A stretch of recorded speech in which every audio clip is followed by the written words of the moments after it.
All right, what's going on, people?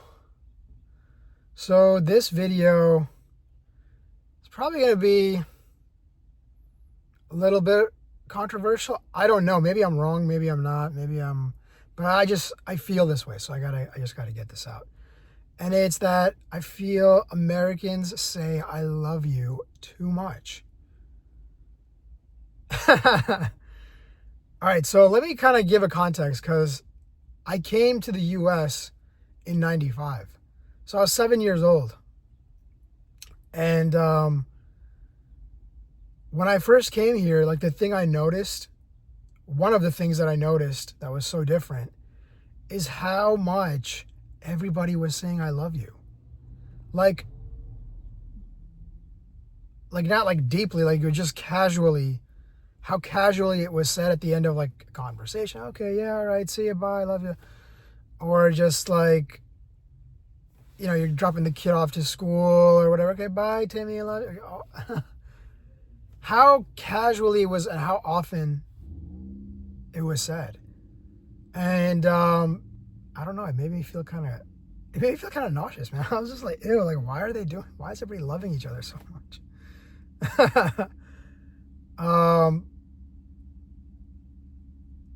I never felt like, oh, why don't my parents say it to me? I never had that thing. I know a lot of like Asian comedians will make that joke. I mean, that observation, that whatever jokes about it, I have jokes on it too. And I think they take the perspective of like, oh, like we don't say it or whatever. And we don't.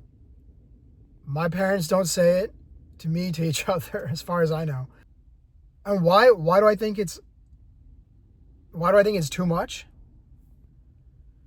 So my thought around it is that I feel that the word has a meaning, has a very big meaning. And to casually use it so much, it feels unusual.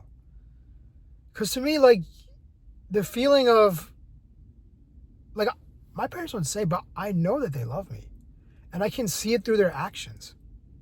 I can see it through what they do and how they, like, the way that they care. So I never once felt like, no one cares, like, I don't know if they love me or not, or this and that, or whatever it is. It's shown through. Funny enough, it's the country where they say it all the time, back and forth, and we got one of the highest divorce rates in this country. So, I'm gonna do my little sassy thing right there. But like, yeah, that's a true fact, is it not? As opposed to the fake facts that are out there.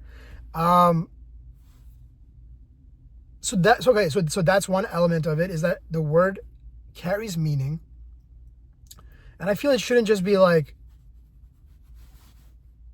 just thrown around so casually.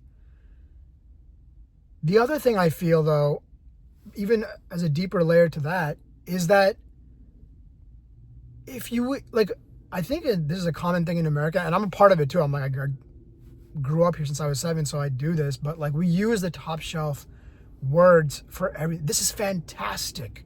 This is absolutely incredible. Oh my God, I love this. I love that. But we don't know, wow, this is really useful, or this is really great. Even that's not really, like, the appropriate adjectives. My point being that, like, an appropriate way of describing real life. And we go for the biggest labels, the strongest labels when it comes to, I guess, just talking and describing things. And I feel what it does is we don't see reality correctly.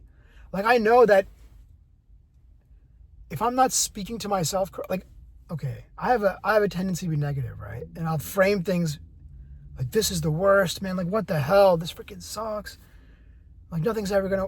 I say now that I'm older and I realize what the value of words and statements are, you realize that when you say stuff like that to yourself, you are not being You're not looking at life the right way.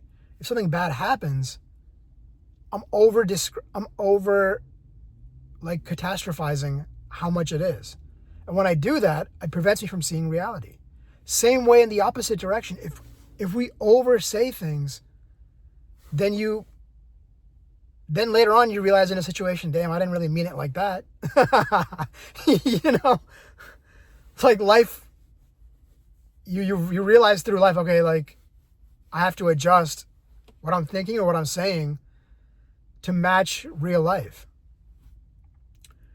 And okay, so then so for anybody who's watching this who disagrees, it might just be like, well, look, dude, maybe you don't have any love in your life, so you don't really say it, and you don't feel like you need to say it. And I'm like, okay, that might be true. Maybe once I experience love, or maybe once I have kids, then maybe I won't be able to stop myself from just saying it all the time either. But I don't think that's the case, because my parents experience love, and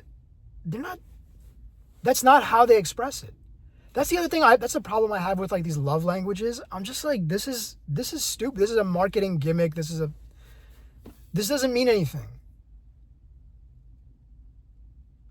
I feel the most believable, the most real way that love is expressed, that person that you know, I know this person cares about me, is that through work, through service, through sacrifice, like through doing something. It's the way in which they treat you. And I think all those things fit into active service in a way. Because it's like saying nice things to someone when you feel good is easy. But the work of it, when you know somebody, okay, this person really cares, is like when it's not. And they're still saying the nice things. They're still doing the nice things. They're still, comfort and touch and all this other stuff. Again, to somebody who's not in a relationship. So maybe I'm wrong here, but I don't know. And I think there's other ways to express. You can have names for each other, or say nice things, or compliment, or be positive, or do things for one another. But saying I love you every day of the week, bro, come on. That's too much.